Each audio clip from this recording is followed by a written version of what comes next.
Steven Spielberg presents Gremlins. Billy Pelser has a nice home. Billy, is that you? Yeah, Mom, it's me. A nice job. A nice girl. If you're not doing anything this Thursday night, maybe you'd like to go out on a date with me? I'd love to. And loving parents who are about to give him You're gonna like this. No, don't shake it. We're gonna have to open it now. It won't wait till Christmas. the most unusual gift he ever got. What is it? It's your new pet. Come on, Barney, be a good dog. My dad gave it to me. But there are a few things to keep in mind. If you expose it to the light, you may hurt it. If you get it wet, it will multiply. All that from water? They got wet? Yeah, plain water. And most important, no matter how much they beg, never let them eat after midnight. Because when they do, they change.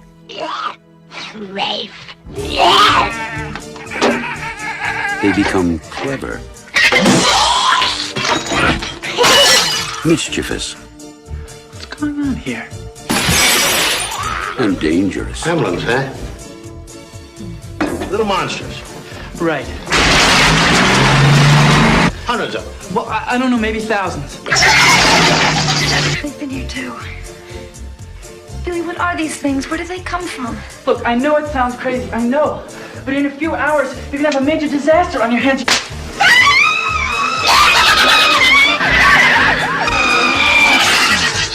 Gremlins, directed by Joe Dante. They'll be expecting you.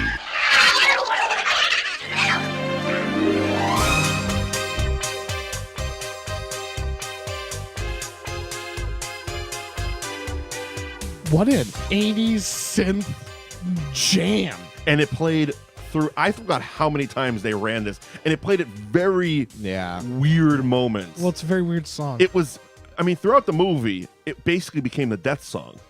Like every time the Gremlins killed somebody, this shit played. Yeah. This happy fucking 80s tune was scored death. Yeah. Oh, it was weird. It's weird. It's absolutely weird, nonsensical. Oh my God. So we're doing Gremlins, boys Yeah. and girls. Welcome to That Movie Show. Mike Wendt, Lee Stryker, Bill Neville behind the board, and we are doing another holiday favorite that I always forget. Yeah. Gremlins. Yep. Gremlins was released June 8th, 1984, another holiday movie released in the summer. It came, like I said, June 8th, 1984, had a budget of $11 million, came back with $153.1 million at the box office. Steven Spielberg prints money. Yeah. I mean, yes, especially in the 80s. God, he prints money. It was directed by Joe Dante. It was written by Chris Columbus, of course, of Home Alone fame. Right. Starring Zach Galligan, Phoebe Cates, Hoyt Axton, Polly Holliday, Francis Lee McCain, and, of course, a cameo, I guess, by Judge Reinhold, I'd call it. Yeah. Yeah. Yeah. Something that never gets paid. Never gets paid off. Yeah, not at all. He's basically playing Brad Hamilton grown up. Yep. A little bit. Fun fact about the voices, Howie Mandel did Gizmo. Yeah. That okay. Howie Mandel. Okay. And a lot of the Gremlin voice. There was a bunch of people doing Gremlin voices, but Michael Winslow did most of them from Police Academy. Yeah. Okay. But yeah, I completely forgot until I was doing a little bit of research that Howie Mandel did the Gizmo voice. Yeah. Which was just, I don't know, noises? Yeah. Squeaky noises? Yeah. I always find it hilarious when they get like reputable actors to make what could be what could be done with a squeak toy. Like Alan Tudyk did the chicken in Moana. Yeah, exactly. Right. Yeah. I mean, I got it when Or South I Park Am was doing Groot. it with fucking like they had George Clooney do a cat Yeah. noise, Yeah, but yeah. that was Right. as a goof. Right. It's like we got George Clooney, and all of a sudden it's meow. You Yeah. see in the credits, it's fucking Clooney doing a cat noise. right. But yeah, it always wears me out. So let's get into Gremlins a little bit because it's a weird movie. It is Especially if you haven't watched it in a while. Yeah, it's a very, very weird movie. Starts off very 50s noirish with a full-on voiceover and a weird soundstage Chinatown. Yeah. The father here, played by Hoyt Axton, who is let me see what their names are. Randall Peltzer. Right. I call him Bootleg John Candy. Okay. Because he's very John Candy-ish. I'm guessing they just couldn't get him. Yeah. There's a couple of bootleg guys in here, and he's one of them. Randall Peltzer, inventor by trade. Right. Invents shit. Yeah. He's horrendous. He's absolutely horrendous. The happiest unsuccessful dude ever. Yeah, right. Right. He shows up and he's like, look at the shaving kit that I have. And it's just like, what? Yeah. What is happening? The bathroom buddy. Yeah, that's what it's called. The bathroom buddy. The bathroom and buddy. He is in the beginning of this movie makes me want to watch Big Trouble in Little China. Very much. Very much so. Yeah. And that's basically where I was at with this. Yeah. It's just weird. I haven't seen it in years, and just it was a little jarring to have the like I said, the 50s noir voiceover. Like, I'm Randall Peltzer, inventor. Heading into China. Like, he's narrating. Yeah, right. In Chinatown, looking for a deal. It's like, what is happening here? It's nonsensical. How did I forget this happened? Yeah, it's nonsensical that it's just like, why are you doing the voice for this? He meets a little Chinese boy. He follows him into an alley, as you do. Yeah, yeah. He meets a little Chinese boy in China. Chinatown. The funniest part is that where is this Chinatown? When you're looking for shady shit, Chinatown's the place. Chinatown's the place. Yeah. It's like, wait a minute, hold on. Why are we? Why is Randall Peltzer trolling Chinatown? And what Chinatown? Exactly. That's the craziest. Well, like I said, one. very soundstagey Chinatown. Yeah, it's crazy. Like I don't understand where the Chinatown is. What city are we in here? Yeah, what city are we in? Because he's on. We established that he's not home, so it's not like the. I'll find the city in a second. On the road. Yeah, he's definitely on the road. He's a traveling sales inventor, not really a salesman, but traveling inventor, I guess. Yeah. Let me see. Where is it? I'll get there in a second. Just looking for the city's name, right? Just so I have it. Right. Assholes. I'll find it in a little bit. Anyway. Because he goes to a convention. Yeah. What would you say? Robbie the Robot? Robbie the Robot. Who's the true hero of this movie? Yeah, who's the true hero of this movie? Because he shows up and he's just fantastic. Sure.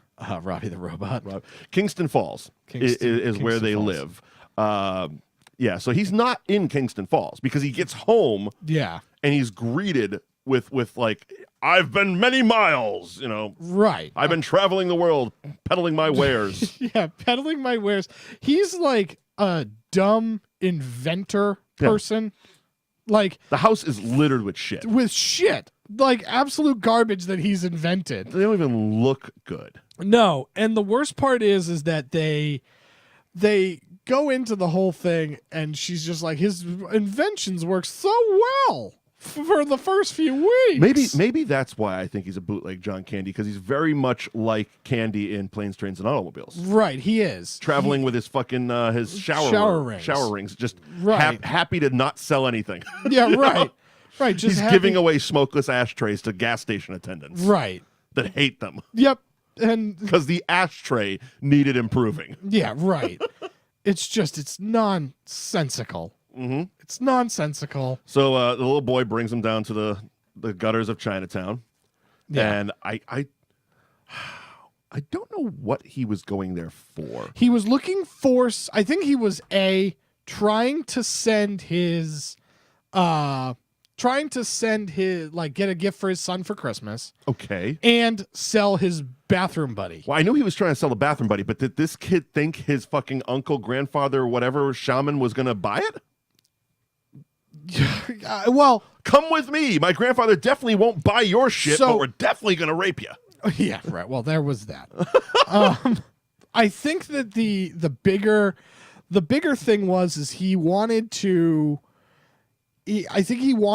sell his uncle on the device, right? So the idea was... So the kid believed in the bathroom buddy.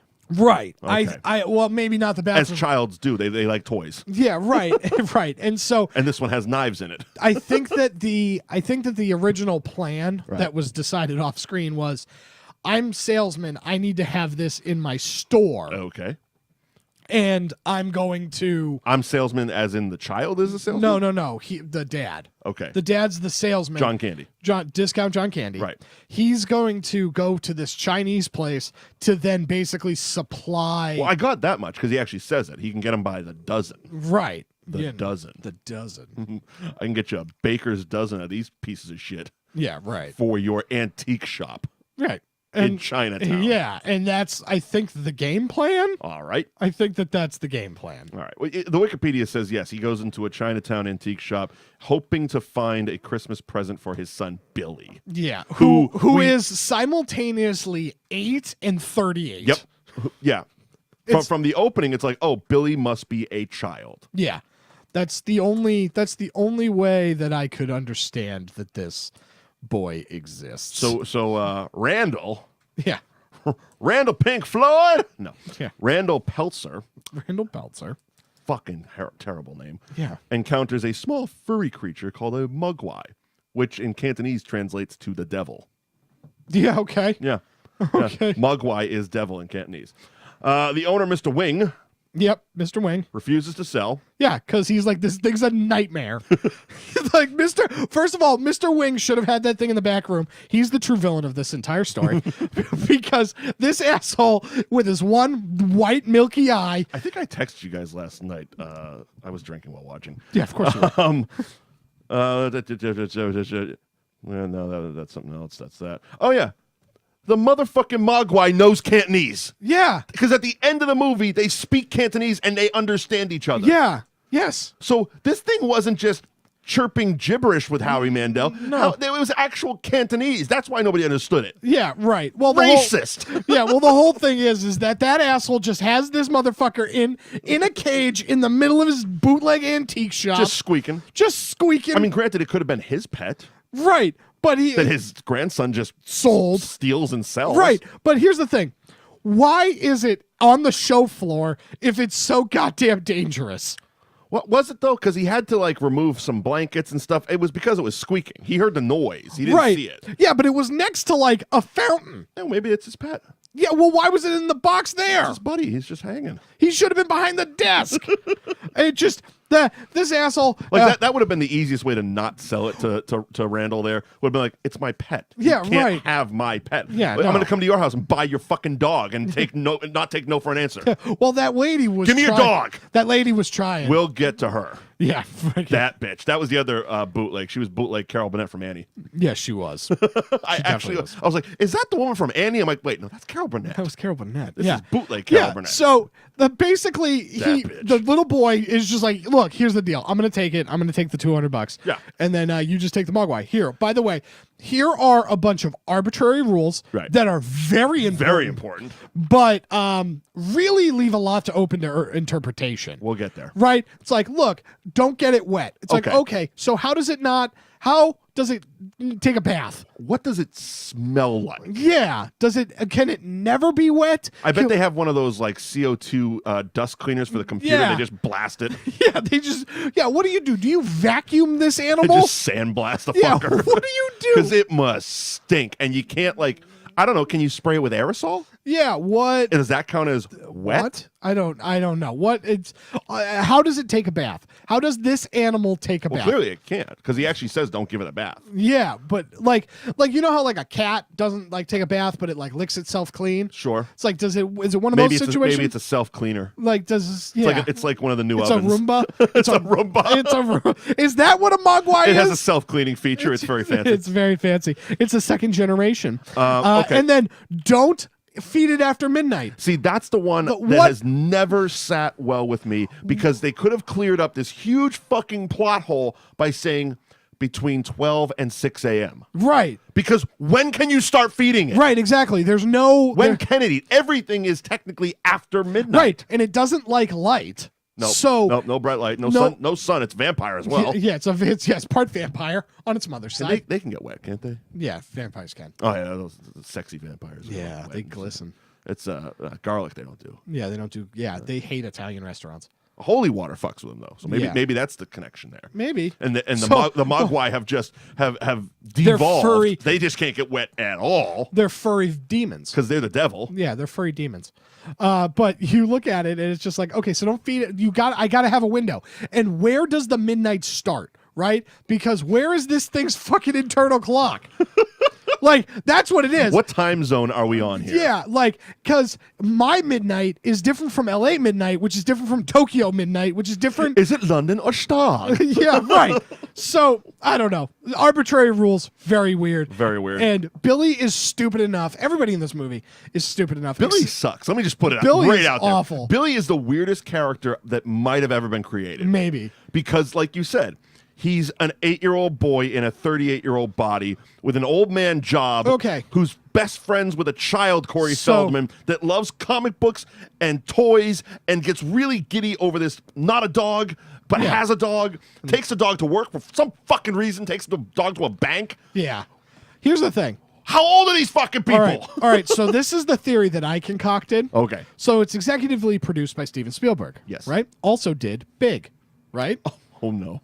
So the movie Big. Just gonna sit back and listen to this one. The movie Big is about a young boy who makes a wish on a Zoltar machine to be big, and then turns into Tom Hanks. Yeah. So he then goes to get a job because his mom discovers him in his bedroom and thinks that this old man just showed up and it just kidnapped his kid. Gotcha. Right? So he then goes and works at the FAO Schwartz and plays a piano with his feet, and everybody feels young again at heart. And then the movie gets really sad after that, and it's not as fun. So basically, this is a spiritual sequel to Big, where Billy is big, and he made a wish on the same Zoltar machine, and so now he has to balance going to school and working in a bank because his dad's a deadbeat and is an inventor and invented him a machine to turn him into a big boy, but then has to make money. So the Peltzers have just accepted this though, because mom is very in on the gag, and dad's in on the gag, and they're all giving Billy toys like he's a fucking child. Yeah. I mean, did you? Because the Gremlins eventually rummage through all the fucking everything, all the presents under the tree, and they're children's toys. Yeah, and he doesn't have a little brother. No. Yeah. So that's my guess. It's a spiritual successor to Big. Jesus Christ. Good hot take right there. Yeah. Wow. So basically, we find Billy and his dog at the bank, and the most evil woman in the world, who is also Mrs. Deagle, who is also the bad guy from It's a Wonderful Life.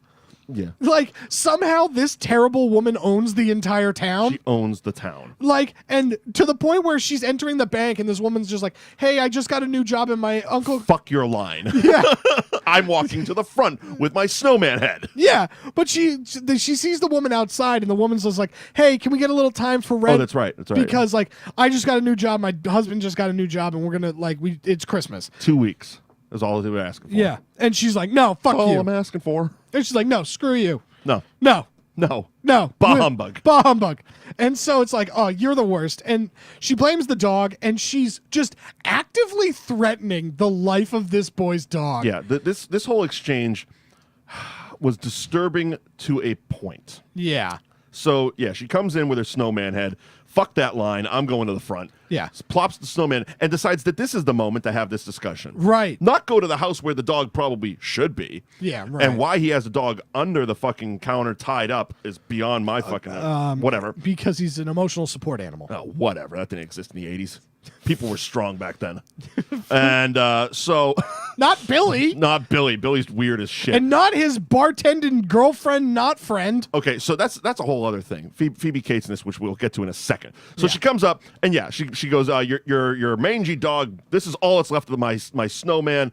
Bitch, you're rich. Buy another one. Yeah, right. First of all. Second of all, he's like, oh, okay, well, when I get home, something or whatever, he's like, I'll take care of it. I'll buy you a new one. I'll buy you a new one. That's right. She's like, no, I want your dog.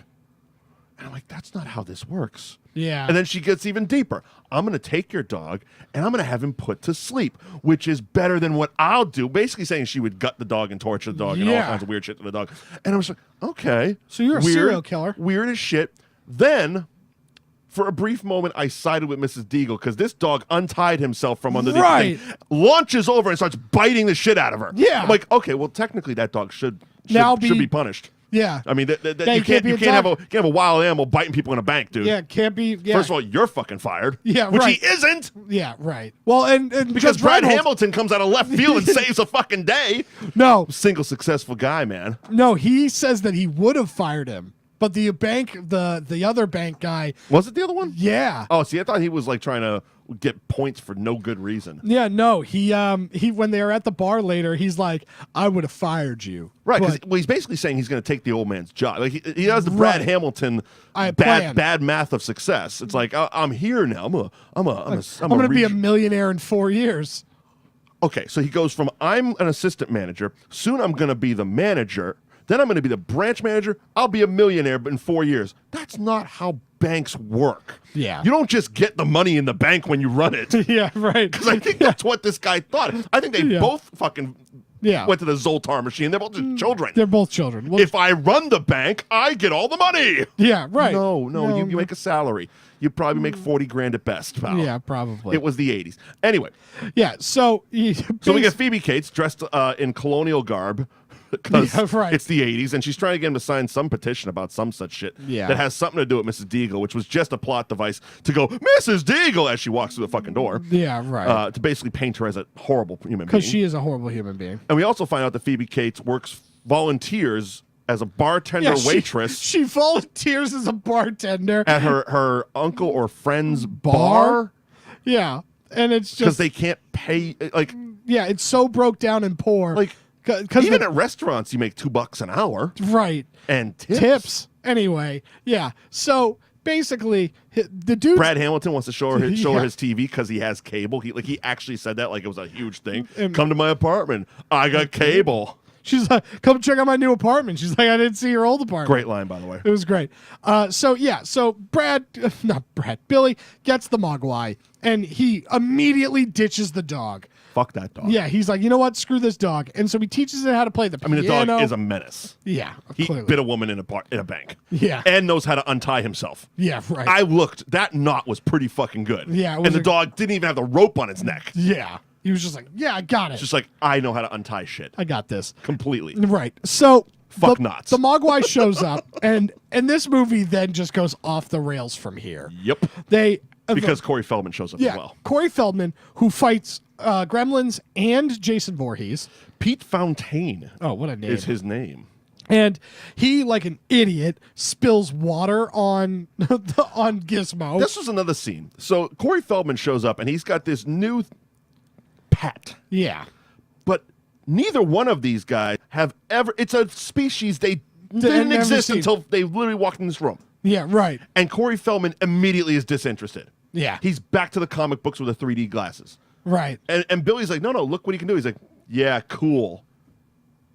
It's you have never seen this before. Right. It is a Furby. Yeah, I would take 2 minutes. It's fucking singing, by the way. Right. It's singing and dancing a little bit.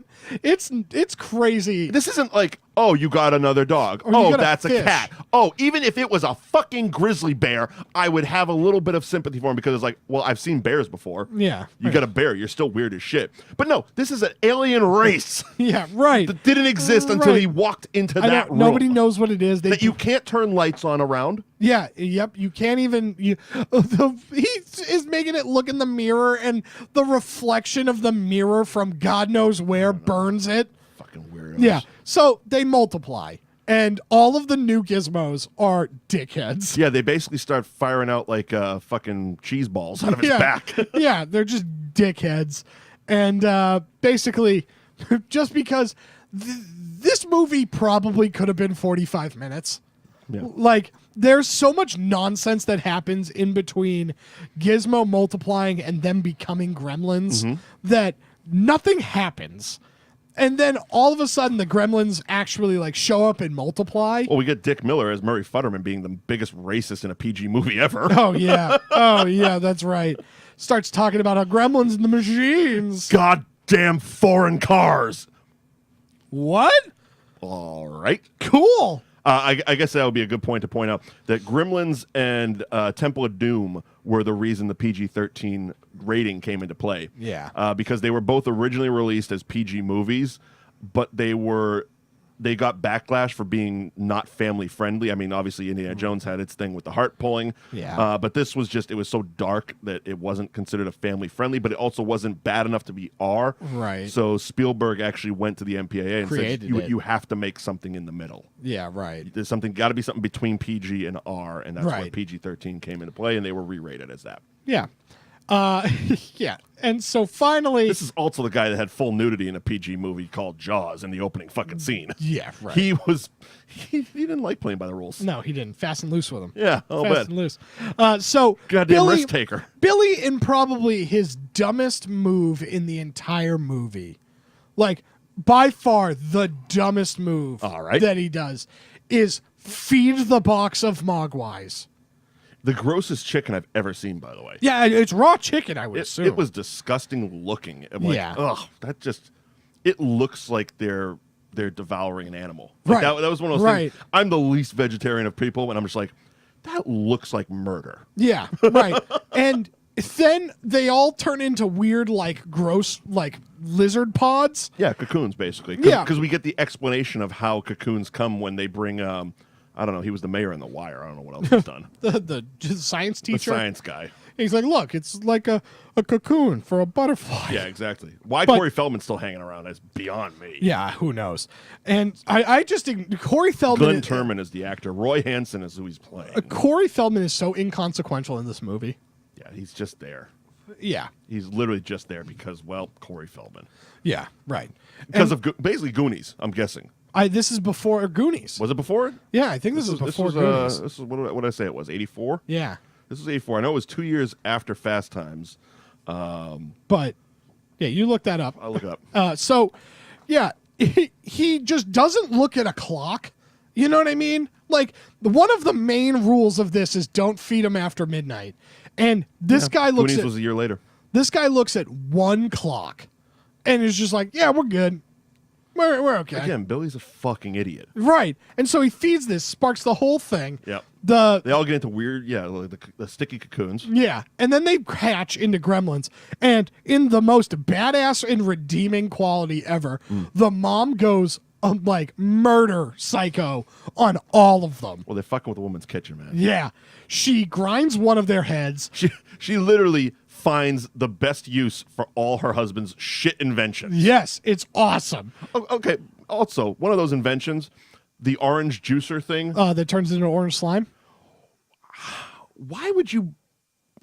oranges always bothered me. Why, Yeah. how they were underneath. I think they were decorative oranges. But he took one out. Did he? Yes. Oh, then it makes no sense. What the... This is the dumbest thing ever. It's also called a fucking blender. Yeah, I know. It's a blender. Or a juicer. You just peel an orange, or a juicer. Yeah. A juicer, blend it, Yeah. Peltzer, you cunt. Yeah. So yeah, the mom murders everybody, but then loses it right at the end with the great use of a microwave. I put it on my Instagram. Yeah. I wonder if the Peltzer microwave, the hell light feature is a little extra because I've never put anything into a microwave and had the light start pulsing red. Yeah, right. As this, we are sending you to hell. Yeah. Little boy, you're going to hell. This mac and cheese is going to hell. Yeah. Billy comes in just enough time to save his mom. Kind of. Because she's getting choked out. Yeah. She's getting choked out by a gremlin.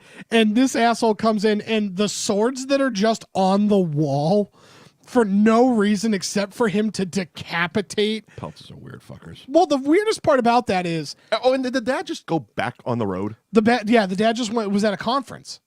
He was just at like an inventing conference. So he came home, dropped off these hell creatures, and pieced out. Yeah, and took the dog with him. Hey, man-child son, here's 3 fucking rules you gotta follow. Here's the thing. I'm gonna take off. Bye. By the way, I'm taking the dog. And I'm taking the dog. They hung the dog. Yeah, they hung the dog, and he blamed the fucking broad. Yeah, well, I would have too. Well, yeah, kind I of. would have too. I mean, look, here's the thing. Those creatures are weird. It's dark shit in this movie. I understand why they had to create a rating for it. Yeah.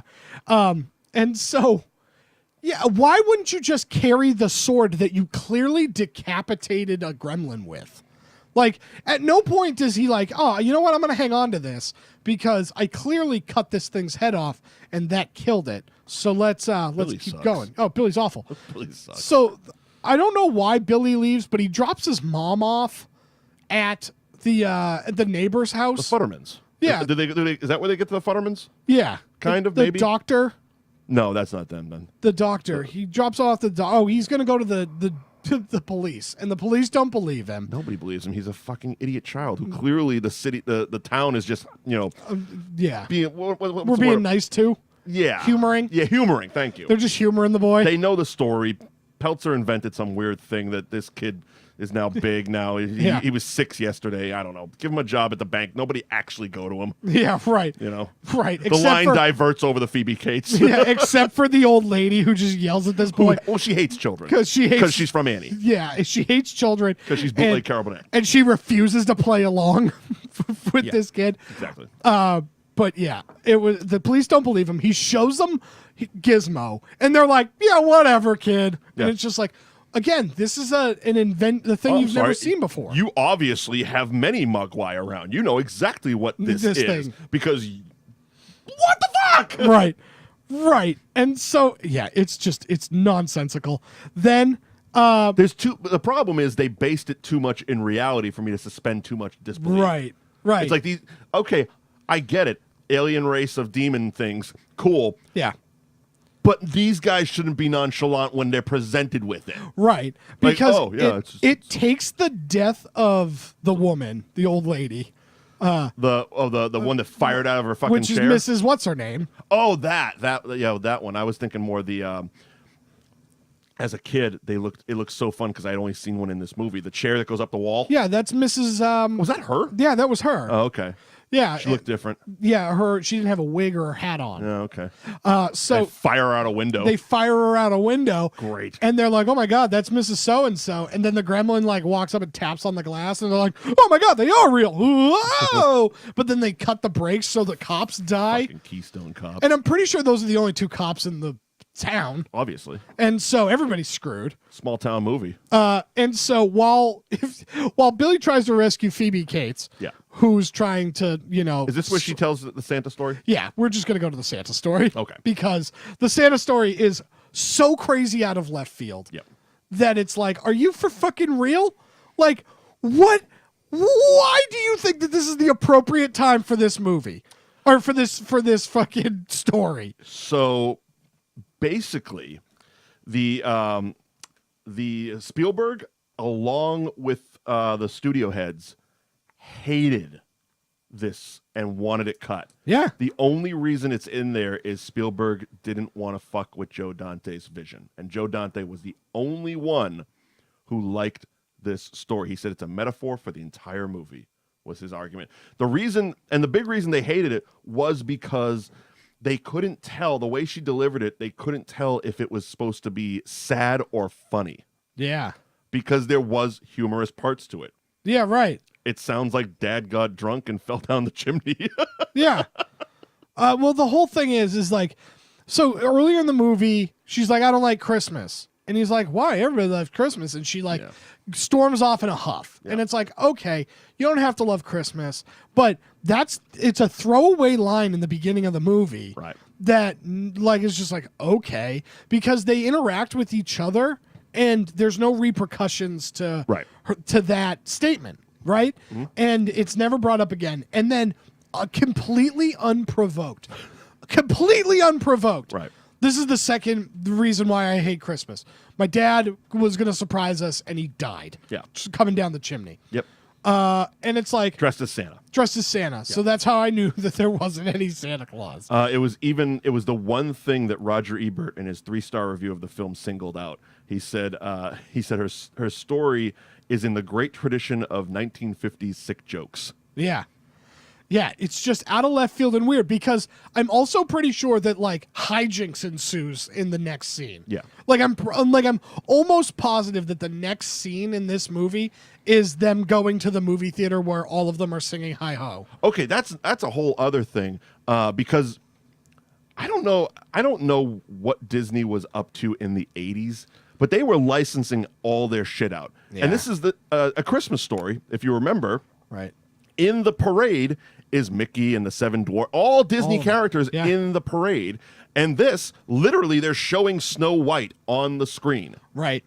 Well, in the 80s, I don't think that the company was doing too great. It must not have been. I don't think that the company was doing too great. And Bill, you can correct me if I'm wrong, but I'm pretty sure that like this is prior to the Disney Renaissance, Which was the mid-90s. Right. And so this was like Black Cauldron era. Oh yeah, that was bad. And no wonder why they were licensing everything. And so like things weren't doing great. No, they weren't. When was Euro Disney?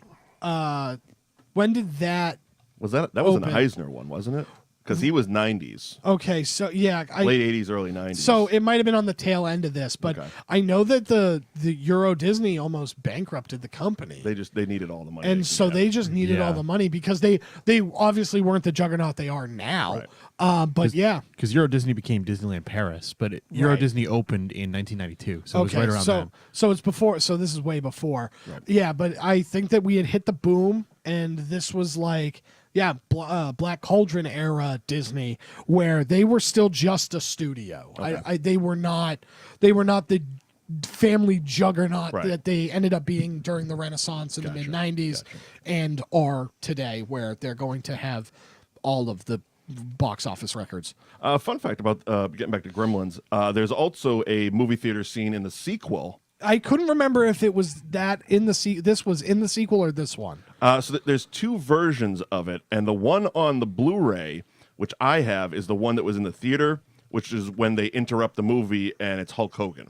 Oh yeah. Do you remember that? No. Okay, so there. Let me see if I can. I thought the high host scene was in the sequel. No, obviously that one's here. They were watching Snow White in this one, and then let's see, Gremlins 2 movie. There it is.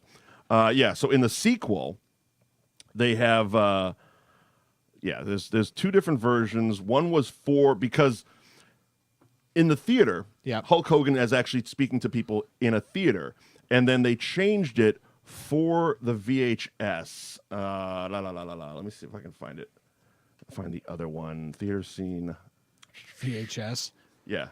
So what did Hulk Hogan say in the DVD Blu-ray? Okay, so the alternate Gremlin scene was John Wayne. Okay. So the original was Hulk Hogan. I think I've seen the John Wayne one. And John Wayne was the alternate one. Let me go back. Why? Because Hogan's in a theater. Like he's like a moviegoer, but playing himself. Okay. It's like Hulk Hogan gimmicked up and went to a movie. That's so funny. And basically, so there's an usher. The Gremlins get into the projection thing, and an usher's going down with the fucking traffic thing for the flights or whatever. Yeah, the cones. And he's walking down, and yes, if you're a wrestling fan, there's a large man who you're seeing from behind with a Hulk Rules bandana and a yellow fucking tank top, and he goes, "Excuse me, sir, we need a little bit of help," and Hulk bounces up and starts trash talking the fucking Gremlins. That's amazing. Yeah. That's absolutely amazing. Yeah, and so the hi-ho thing is great, and the whole plan is we're just going to blow up this movie theater. Yeah. And so they blow up a movie theater. Yeah. Billy's a terrorist, by the way. He is.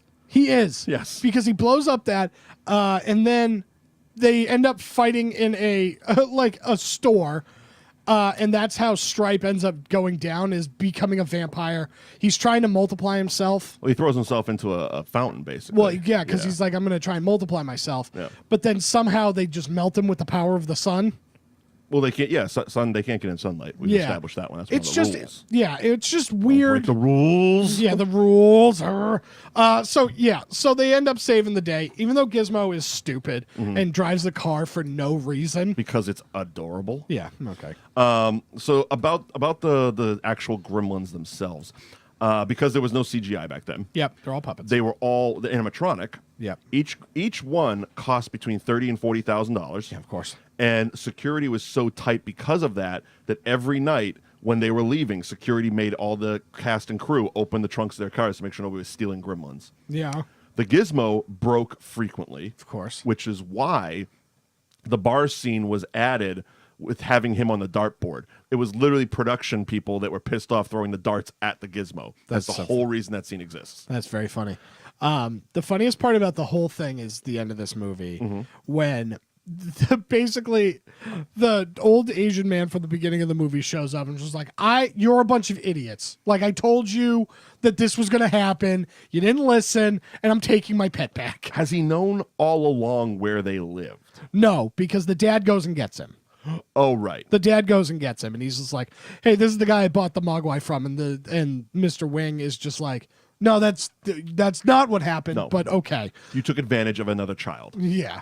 Much like you are your idiot man-child here. I don't understand your relationship. Yeah. I'm taking my Cantonese talking squirrel and going home. Right. Like, because they have a conversation. Yeah. He's like, they have an actual conversation. Yeah. It's like, oh, you can understand him. And he's just like, yeah, if you listen, like, and aren't an idiot. If you're not racist. Yeah, you can read a book, Billy. Yeah. Look, here's the thing: is a mogwai in that place in that painting that's in every Chinese restaurant where it's like mountains and mist and a dragon, like that part of China. That's where mogwais are. Right. Okay. You know, if you look at a population map, it's all on the coast and there's nothing in the middle of the country. That's where a mogwai is. And if you weren't a racist asshole, you'd know that. God. I'm taking my Cantonese squirrel and I am leaving. I'm going back to China. Yeah. I'm going back to my hole in the wall, big rumble little China shop. Jack Burton's gonna show up. My smoke-filled shithole. Yeah, I'm going back. Jack Burton's coming in. He's gonna take this thing away, and I guarantee that there's not gonna be any problems. Look, I have a lightning hat convention coming up next week. I need my squirrel. Yeah, right. There's gonna be a dead priest that's gonna come back from the dead. Raiden's gonna be there. Kurt Russell. So it's gonna be nuts. So I think we can expect in January we're gonna do Big Trouble in Little We China. have to. My final bootleg of this is Kingston Falls, the town. Yeah. Bootleg Hill Valley. Yeah. Because it's the same fucking set. It is the set. I thought you were also going to say it's bootleg because half of the town is just a painted billboard. Yeah, pretty much. If you look at it. A lot of matte paintings. A lot of matte painting. But yeah, it's the same exact. It's Hill Valley. It is. They literally went from production on Gremlins into production on Back to the Future, which came out a year later. Yeah. And yeah, Steven Spielberg was like, yeah, fuck it, that town. Yeah, we're just going to take out all the snow. Add a clock tower. Yeah. Turn the bank into a clock tower. They didn't even do that. That's right. It was. It was literally everything. And the movie theater that they blow up. Melt this snow. Yeah, get rid of it. This is Southern California. You can do it with a leaf blower. Exactly. And that's Gremlins. That is absolutely Gremlins. Yeah, I mean, again, I always forget this around the holidays. Yeah. And I probably haven't seen it in years. Yeah. It's a fun movie, but man, does it have a lot of holes in it. Oh, yeah. And it doesn't man, hold it up. hasn't aged well. No. Billy sucks. Yeah, you have to watch this through child's eyes. I guess. Yeah, you have to watch. You this have as to be child. a kid. Yeah, because without knowledge of life. Yeah, because this whole every character in this movie, there's a lot of what the fuck is so dumb. Yeah, they're so dumb. Yeah, and it's not the endearing kind of dumb. No, like Trailer Park Boys. No, because they didn't make them hayseeds. Yeah. It's like these are just, normal, average, Main Street USA people. Yeah. Middletown America. That have a weird man-child. Yeah. Who's lives obsessed in with the comic attic. and toys and lives in the attic and is best friends with another child. I'm completely buying your big theory. Yeah, it has to be. Has to be. Has Peltzer to be. finally made an invention that worked and it fucked his kid up. Yeah, right. Right. And the whole town's playing along because it's a population of 10,000. Yeah. Like if that. Yeah, basically. Yeah. So we all get it. We gave him his token job at the bank. Yeah. Yeah. We let him bring his dog. Yeah, right. It's an emotional support animal. So that is Gremlins from 1984. And that's wrap. We got one more Christmas one. One more. I was confused. I thought we were almost at Christmas. Next week. This one, I haven't seen this one in years either. The Muppet Christmas Carol. This, Muppet Treasure Island, two of my favorite movies. From the esteemed director of Happy Time Murders. I know. Which you can find in the archives at NewAgeInsiders.com. We are going to be covering next week Muppet Christmas Carol. Yep. Starring Sir Michael Caine. Yep. We're going in. As you fucking do. As you do. Thank you for joining us on That Movie Show. Mike Wendt, Liam Stryker, Bill Neville behind the board. And follow us all on social media. Hit the subscribe button to New Age Insiders pop on any one of your podcasting apps, and be sure to check the archives for video and audio at newageinsiders.com. Tweet at us, tell your friends, etc., etc. See you next week. Bye, everybody.